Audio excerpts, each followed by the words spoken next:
আপনি হয়তো সকালেই নাস্তা করতে করতে ভাবছিলেন শীত গেল, গরম পড়ছে খুব, বেডরুমের এসিটা সার্ভিসিং করানো দরকার। মনে মনে ভাবলেন আগের টেকনিশিয়ান খুব ভালো সার্ভিস দেয়নি, নতুন কাউকে খোঁজা দরকার।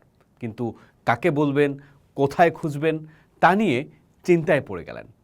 আপনি কাউকে কিছুই বললেন না, ফেসবুকে বা গুগলে সার্চ পর্যন্ত করলেন না।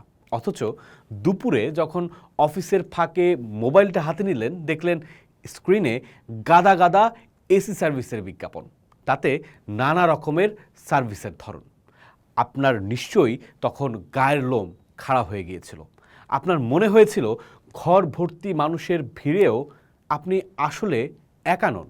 কেউ একজন অদৃশ্য চোখে আপনার মনের দেয়াল ভেদ করে ভেতরে ঢুকে পড়েছে।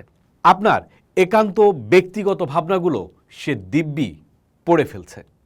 বিজ্ঞান অবশ্য রহস্য পছন্দ করে না। তারা বলবে এটা কোনো ম্যাজিক নয়, এটা হলো অ্যালগরিদমিক প্রেডিকশন। খটোমটো একটা বিষয়, তাই না? তাহলে একটু বুঝিয়েই বলি। আপনি যখন ইন্টারনেটের মায়াজালে পা রাখেন, তখন প্রতিটি মুহূর্তে আপনি আপনার ট্রেস রেখে যান। আপনি কোন ছবিতে কত সেকেন্ড বেশি তাকিয়ে থাকলেন, কার স্ট্যাটাসটা পুরোটা পড়লেন আর কারটা শুধু স্ক্রল করে গেলেন, ইন্টারনেট এই সব কিছুই নোট করে রাখে। আপনার অজান্তেই আপনার একটা পছন্দ তালিকা তৈরি হয়ে যায় ইন্টারনেটের কাছে।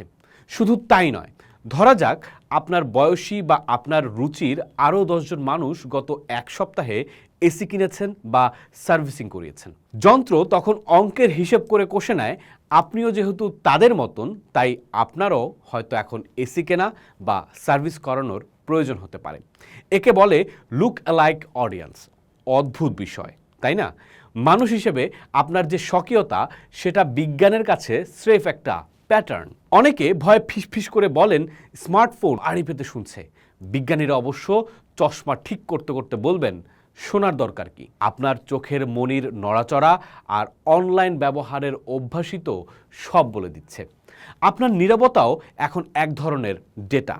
আপনি মুখে যা বলছেন না, যা ইন্টারনেটে লিখছেন না, আপনার সেই না বলা কথাগুলো এখন ডিজিটাল দুনিয়ার বড় বড় কোম্পানির কাছে দামি সম্পদে পরিণত হয়েছে। আপনি হয়তো এখন ল্যাপটপ বা মোবাইলটা বন্ধ করে একটু জানালার বাইরে তাকাবেন, ভাববেন আধুনিক এই যুগে মানুষের গোপনীয়তা বলে আর কিছুই কি রইল না? আপনার নির্জন ভাবনার জগতেও কি এখন অ্যালগরিদমের অনধিকার প্রবেশ ঘটবে? আসলে আমরা এক আজব সময়ে বাস করছি।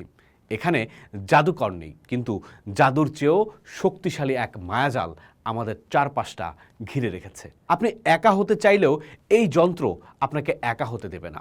সে আপনাকে আপনার চেয়েও বেশি চিনে ফেলেছে। মাঝে মাঝে ইচ্ছা করে না সব ছেড়ে ছুড়ে দিয়ে সেই আগের দিনের মতো কোনো এক নির্জন গ্রামে চলে যেতে, যেখানে জ্যোৎস্না দেখার জন্য মোবাইলের দরকার নেই আর মনের কথা বোঝার জন্য কোনো অ্যালগরিদমের প্রয়োজন পড়ে না? হয়তো ইচ্ছা করে, কিন্তু পরক্ষণেই মোবাইলে টুং করে একটা নোটিফিকেশন আসবে, নির্জন রিসোর্টে আজই বুকিং দিন 50% ছাড়ে। আপনার দীর্ঘশ্বাসটাও বোধহয় এখন কোথাও ডেটা হিসেবে জমা হচ্ছে। বড় অদ্ভুত এই মায়াজাল, বড়ই অদ্ভুত। পোস্ট দেখুন, ভাবুন, করুন, থাকুন পোস্টের সাথেই।